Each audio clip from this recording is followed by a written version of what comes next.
Guys, ഇപ്പോൾ ഇത് നമ്മുടെ 3rd ഡേ ആണ് കേട്ടോ. അതായത് 2nd day of our Manali trip. അപ്പോൾ ഇന്ന് വളരെ സ്പെഷ്യൽ ആയിട്ടുള്ള ഒരു ഡേ ആണ് കേട്ടോ. നമ്മൾ ഹണിമൂൺ ട്രിപ്പ് തന്നെ നവംബറിലോട്ട് ആക്കാനുള്ള ഒരു കാരണം ഇതാണ്. അതായത് നമ്മുടെ കല്യാണം കഴിഞ്ഞിട്ടുള്ള ഫസ്റ്റ് ലവ് ആനിവേഴ്സറി ആണ് കേട്ടോ. അപ്പോൾ 8 years ആയി ഞങ്ങൾ റിലേഷൻഷിപ്പിലായിട്ട്. അപ്പോൾ അത് സ്പെഷ്യൽ ആക്കണം എന്നായിരുന്നു നമ്മുടെ ആഗ്രഹം. അപ്പോൾ നമ്മുടെ ഫസ്റ്റ് ലൊക്കേഷൻ വേറെ എവിടെയല്ല, റോത്തങ് പാസ് ആണ് കേട്ടോ. അപ്പോൾ നമ്മൾ ആക്ച്വലി സ്നോന് വേണ്ടി വരികയാണെങ്കിൽ ഡിസംബർ ടു മെയ് ആണെന്ന് തോന്നുന്നു ഒരു ബെറ്റർ ടൈം. സ്നോ ഉണ്ടെങ്കിലും ഇല്ലെങ്കിലും മനാലി ഒരു ബ്യൂട്ടിഫുൾ പ്ലേസ് തന്നെയാണ് കേട്ടോ. അപ്പോൾ നമ്മൾ നേരത്തെ വിചാരിച്ചിരുന്നു മനാലിയിലോട്ട് വരണം എന്നുള്ളത്. അപ്പോൾ അതുകൊണ്ടാണ് നമ്മൾ മനാലി ചൂസ് ചെയ്തത്.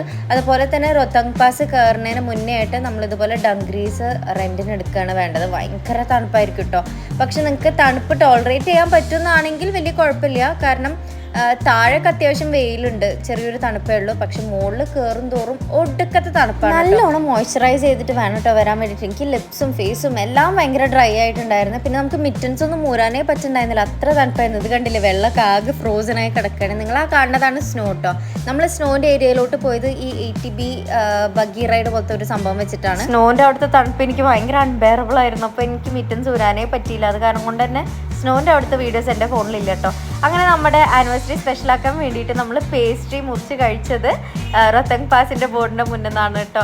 നമുക്ക് നമ്മുടെ ലവ് ആനിവേഴ്സറി ആണ് കല്യാണത്തിൻ്റെ ഡേറ്റിനേക്കാളും സ്പെഷ്യൽ കേട്ടോ. എന്തോ അതാണ് നമുക്ക് ഭയങ്കര സ്പെഷ്യലായി തോന്നുന്നത്.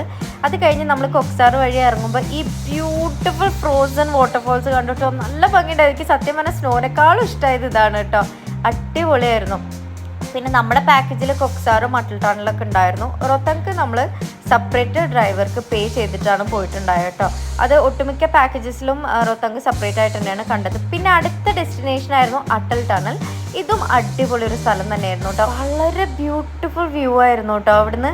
പിന്നെ കുറച്ച് കഴിഞ്ഞപ്പോൾ തന്നെ സൗരവിന് പനിക്കാൻ തുടങ്ങി കേട്ടോ. അവന് രാവിലെ തന്നെ തൊണ്ടവേദനയും ജലദോഷം ഉണ്ടായിരുന്നു. പിന്നെ നമ്മുടെ അടുത്ത ഡെസ്റ്റിനേഷൻ സൊളങ് വാലി ആയിരുന്നു. അപ്പോൾ സൗരവിന് തീരെ വയ്യായിരുന്നു. അപ്പം ഞാൻ പറഞ്ഞു നമുക്ക് കുറച്ചൊന്ന് നടന്നിട്ട് വരാമെന്ന് പറഞ്ഞിട്ട് ഞാനിതുപോലെ ഈ ഒരു സ്വീറ്റ് കോൺ മേടിച്ചു. അതുപോലെ തന്നെ സൗരവ് ടീ ആണ് മേടിച്ചിട്ടുണ്ടായിട്ടോ. ഈ സ്വീറ്റ് കോൺ ഞാൻ വിചാരിച്ചു നല്ല കട്ടി ഉണ്ടാവും കേട്ടോ, കാരണം അവർ ചുട്ടിട്ട് തരുന്നുണ്ടായി. പക്ഷെ അടിപൊളി ടേസ്റ്റ് ആയിരുന്നേ. സൊളങ് വാലിയിൽ പോകണമെങ്കിൽ എന്തായാലും കേബിൾ കാറിൽ കയറണം കേട്ടോ. സൗരവിന് തീരെ വയ്യാത്ത കാരണം കൊണ്ടാണ് നമ്മൾ കയറാഞ്ഞ്. പിന്നെ അടുത്തതായി നമ്മൾ വശിഷ്ഠ വില്ലേജിലാണ് പോയത്.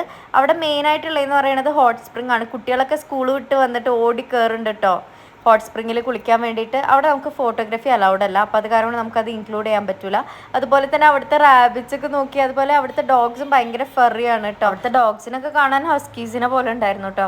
ഈ ക്ലൈമറ്റിനോട് അഡാപ്റ്റ് ആവാനാവാം അവർക്ക് ഇത്രയും രോമം. പിന്നെ നമ്മൾ ലഞ്ച് കഴിച്ചിട്ടുണ്ടായിരുന്നില്ല കേട്ടോ. അപ്പോൾ നമ്മൾ വൈകിട്ട് ഹോട്ടലിൽ കയറുന്നതിന് മുന്നേയിട്ട് പിസ്സ ഹട്ടിൽ കയറിയിട്ട് ഒരു പിസ്സയും അതുപോലെ തന്നെ സൗരവ് ഒരു കോഫിയാണ് കുടിച്ചിട്ടുണ്ടായിരുന്നത്.